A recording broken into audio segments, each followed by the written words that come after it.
We gather this hour to give joys and sorrows, gifts and needs. We light this beacon of hope, celebrate our quest for truth and meaning, in celebration of the life we share together.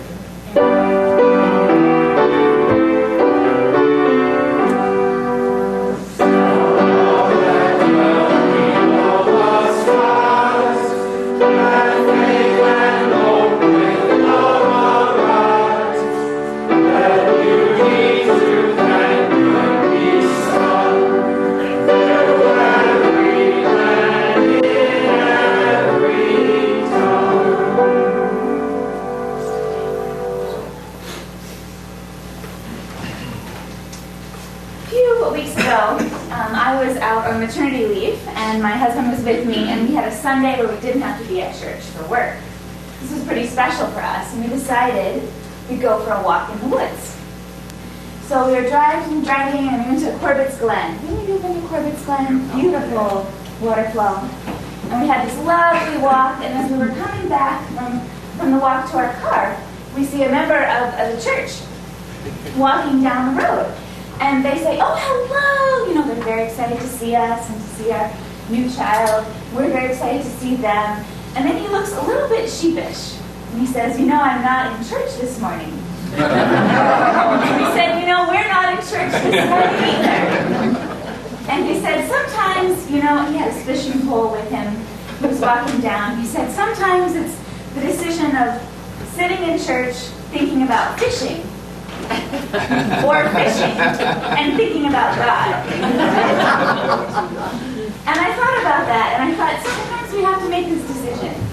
And it's about where are we going to do our sitting and thinking? Where are we going to do our sitting and thinking? And sometimes we might be sitting and thinking about fishing. Sometimes we might be sitting and thinking about God.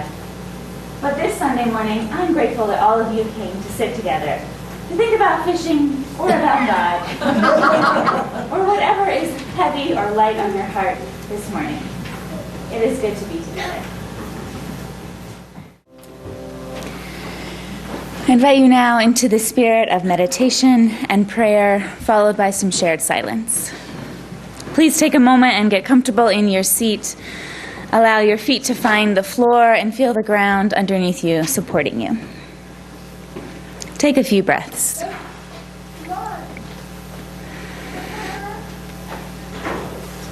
When I have taken my soul to task and cataloged my endless insufficiencies, when I have stared myself down with bitter accusation, pulled out all the charts and graphs where I keep tabs on my shortcomings, and demonstrated to myself just how I don't measure up, and I demand, don't you see you have to change?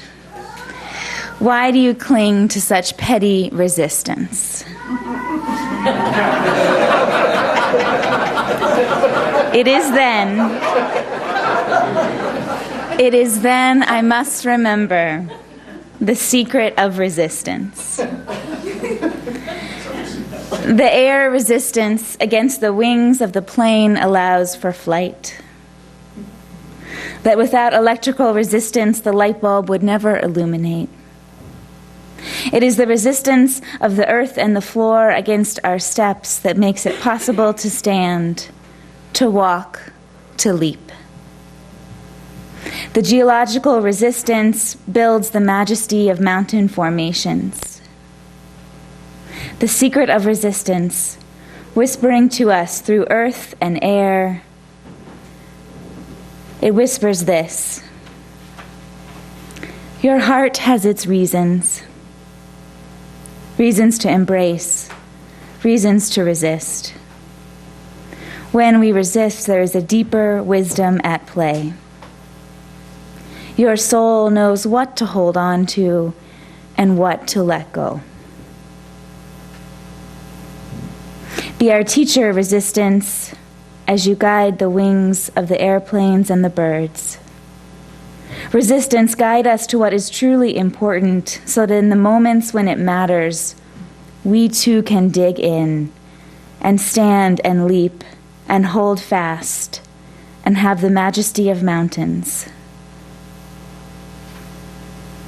We too can resist the headlong rush into the franticness. We too can stand and rest in silence.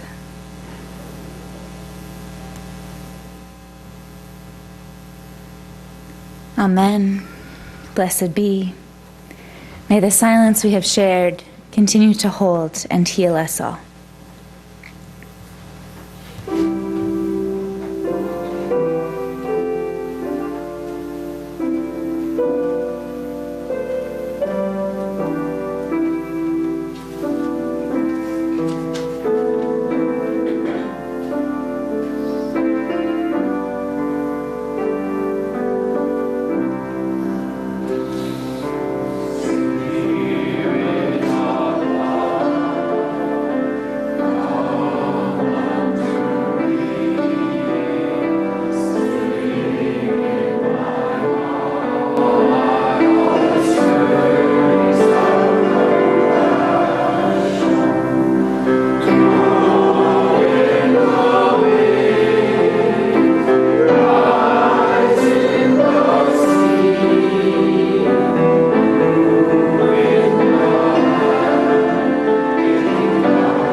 Sermon on silence. The ultimate oxymoron. In truth, I believe personally that the best sermon that I could offer on the topic of silence would demand that I simply sat down and was quiet for the next 20 minutes before I introduced the closing hymn. But since I would like to be invited back, I've chosen the more conventional approach that Unitarian Universalists use, and that is words. Lots and lots of words. But before getting too far into the subject, I would like to clarify what it is that I'm intending to talk about when I speak of silence. I'm not referring to some acoustic condition in which sound waves are absent. I'm not referring to the science of sound itself. I'm not even talking about the absence of sound, if such a thing is even possible.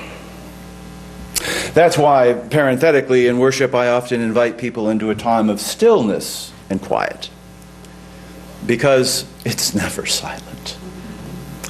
Never. Early on in my career, I recall asking a trusted mentor how it was that he measured or calculated just the right amount of silence to come following a prayer or meditation during worship. And he thought about it just a little bit, and he said, well, David, let me tell you, it varies from week to week. It entirely depends on how long it takes until the third person clears their throat.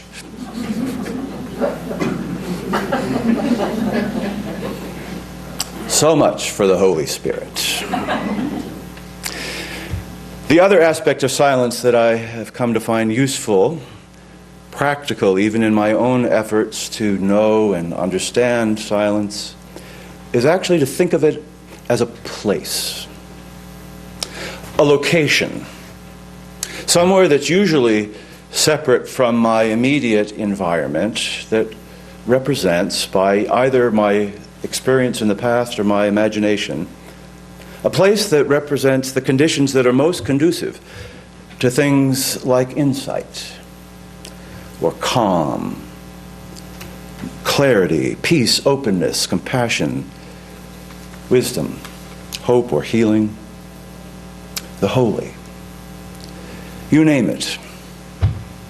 Whatever it is that brings you into a closer proximity to your most authentic and truest self, what some have called the soul.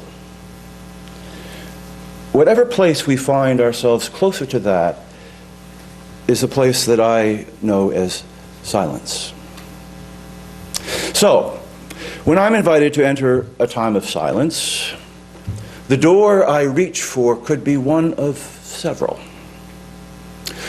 One takes me to a small island, really just a rock outcropping on a lake in Ontario.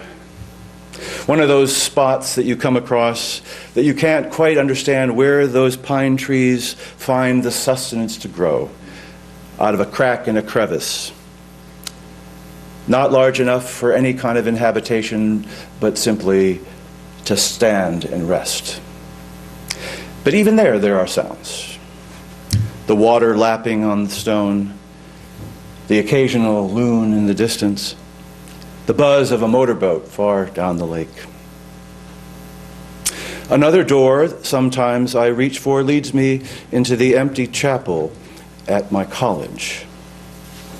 Gunnison Chapel, named for a Universalist family at St. Lawrence. Empty, but echoing with life, with memory, with love, but not a silent place, quote unquote. There are doors that open and close, and footsteps down the side aisle, and a bell that rings in the tower. Another door I could reach for takes me to my mother's garden, and a time when we would work together quietly, serenaded simply by wrens and mosquitoes. If I try to find silence, quote unquote, in a church service, well, I'm a dismal failure. Hopeless even. I even imagine sometimes I can hear people blinking. Ridiculous. So I've learned that I have to go somewhere else. And I highly recommend it. Not that long ago, in human history, the loudest human-made sound was a church bell. How times have changed. The influx of sound into our lives has led us to even label sound as a form of pollution. It's so pervasive that now we just pretty much take it as a given wherever we are. And at those times we find it too quiet for our comfort or our custom. We find ways to fill that space with sounds. We turn on a television set, even if we're not watching. The computer goes on, its clicks and clacks and sounds and messages. We take phone calls, we turn on the radio, anything perhaps to keep the racket of silence at bay. Seems to me in many ways we've become almost averse to the experience of silence.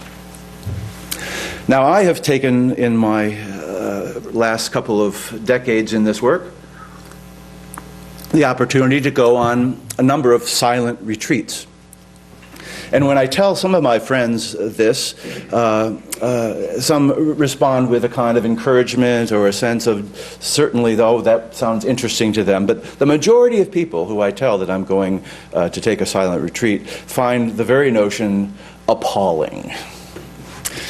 Which is, I should admit, how I react to most friends' news when they tell me they're going to take a cruise.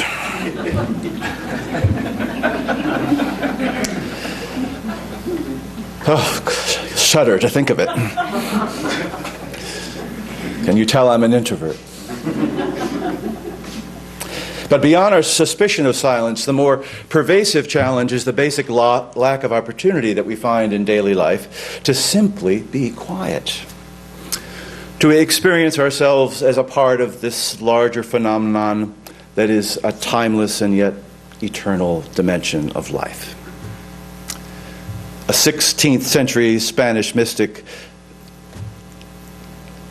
noted at one time that, in their perspective, silence was God's first language. Worth listening to.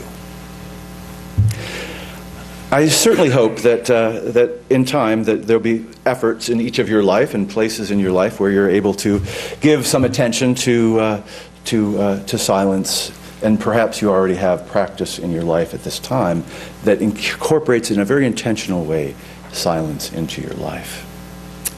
Silence is also, of course, a element of music. There are notes, of course, but between the notes, they only make sense if there is space between those notes.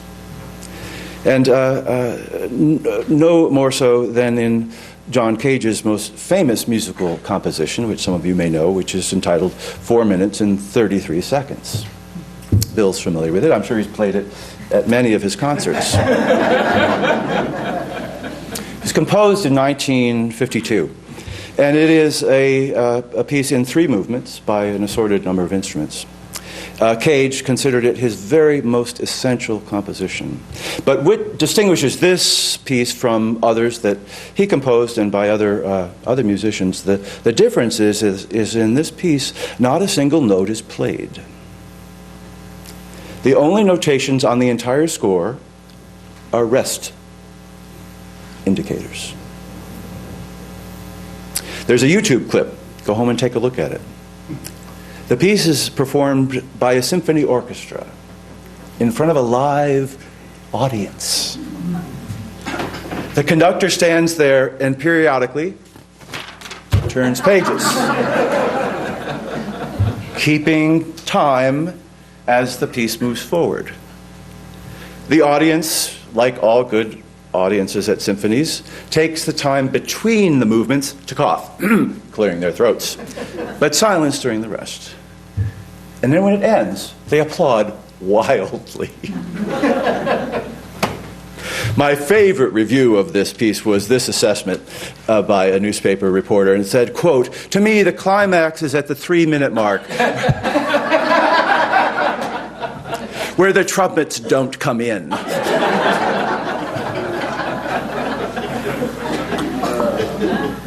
I think a whole lot of hits are going to go on YouTube this afternoon on that one. Of course, it's quite silly in many ways, but Cage was a serious composer.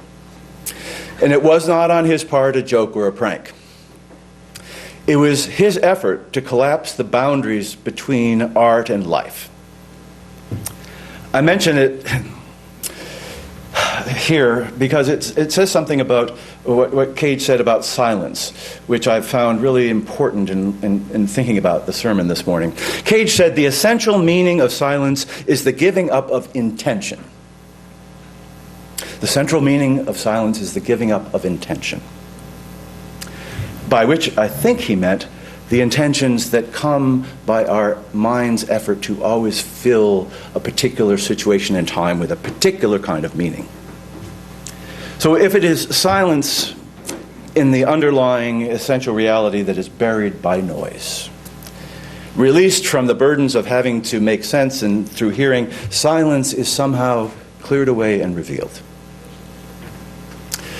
To be honest with you folks, silence is actually much more meaningful to me as a person, as a private spiritual practice. Rare as I must confess, I take advantage of it. I prefer that rather over a communal or even a congregational experience of silence, which, of course, I typically include in most services I lead.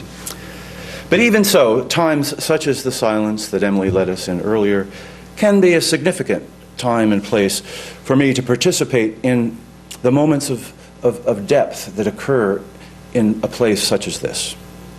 When I sense in and among us a kind of shared attention by so many of us upon whatever it is which we carry most deeply in our hearts, which we hear each week as people bring to us what their hearts carry, both in joy and in sorrow.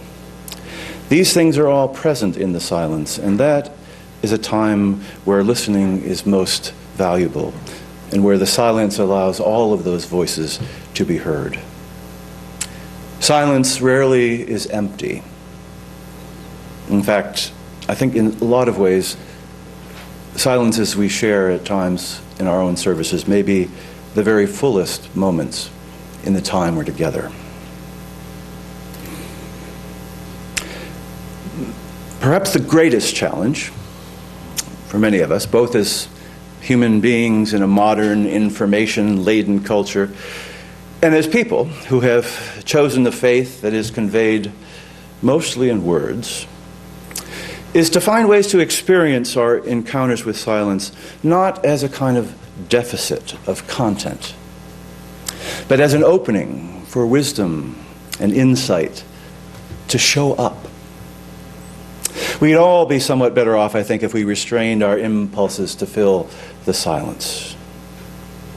It can be a profound moment when silence is used clearly and intentionally.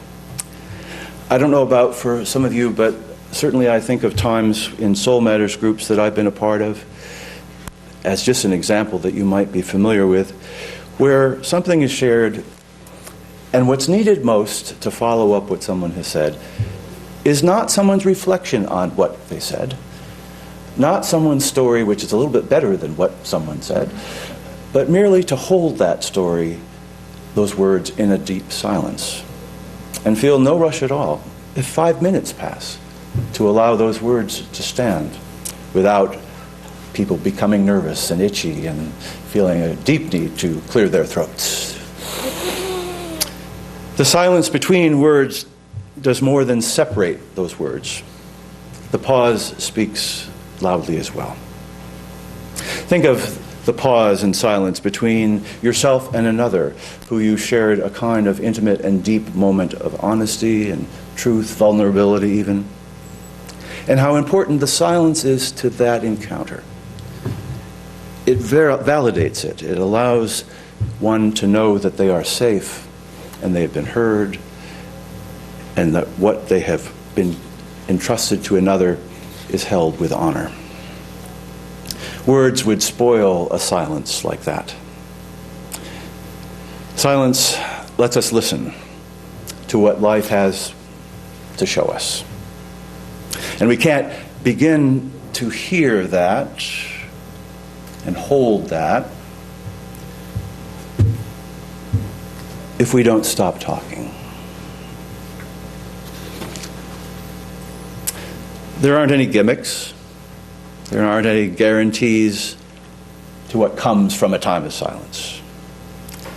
The instant you fall silent is an unlikely moment for you to be visited by the truth. It's not a ticket into enlightenment, but rather, silence will always do this for you, I think. Silence will always create possibility. In allowing silence to begin, possibility is opened. The possibility of attention, of awareness, of focus. What we generally learn to do in intentional quietness is to create within ourselves a space for that silence to live. To create within ourselves a kind of emptiness even.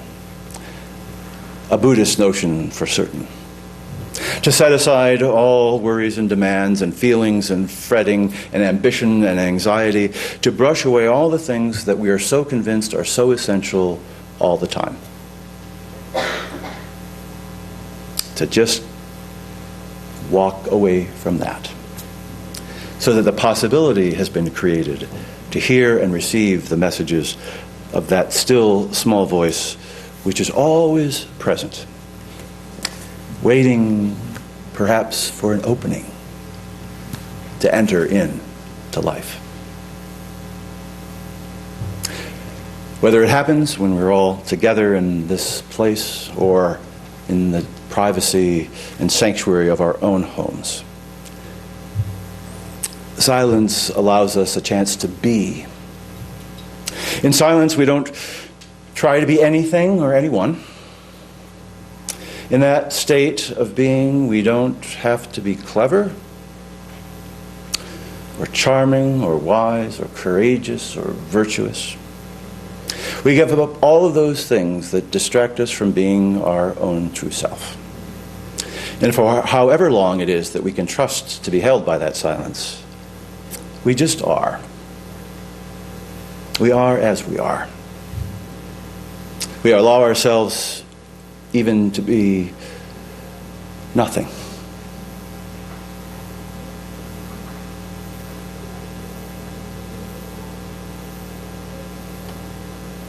To be nothing, which is a risk, but it's a door to wholeness.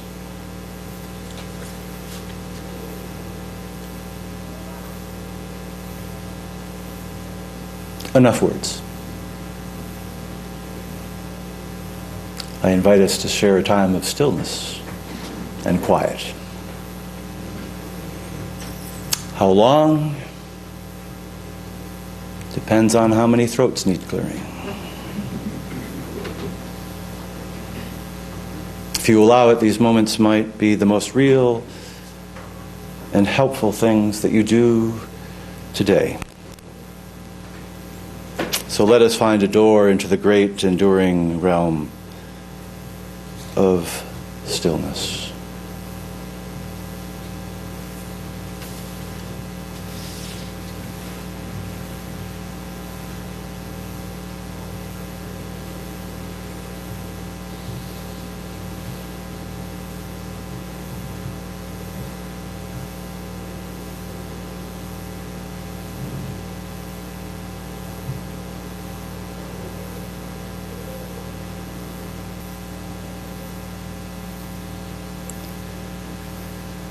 Thank you. Thank you. Thank you. Amen. Reach out, take a hand, let no one be unconnected. Join me, we extinguish this chalice, not the truth, the warmth of community, or the fire of commitment. These we carry in our hearts until we are together again. Go in peace.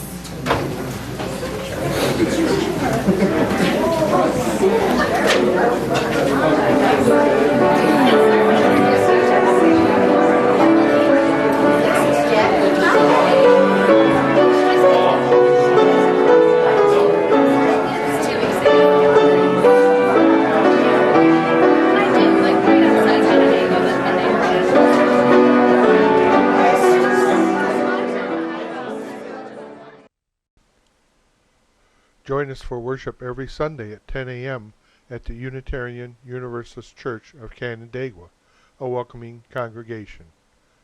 We are located at 3024 Cooley Road, 4 miles west of South Main Street, Canandaigua, just north of the intersection with Routes 5 and 20. Look for the blue signs just before the turn. Your comments about this program or questions about the church are welcome at 585-396-1370 or at our website, www.canandaiguauu.org.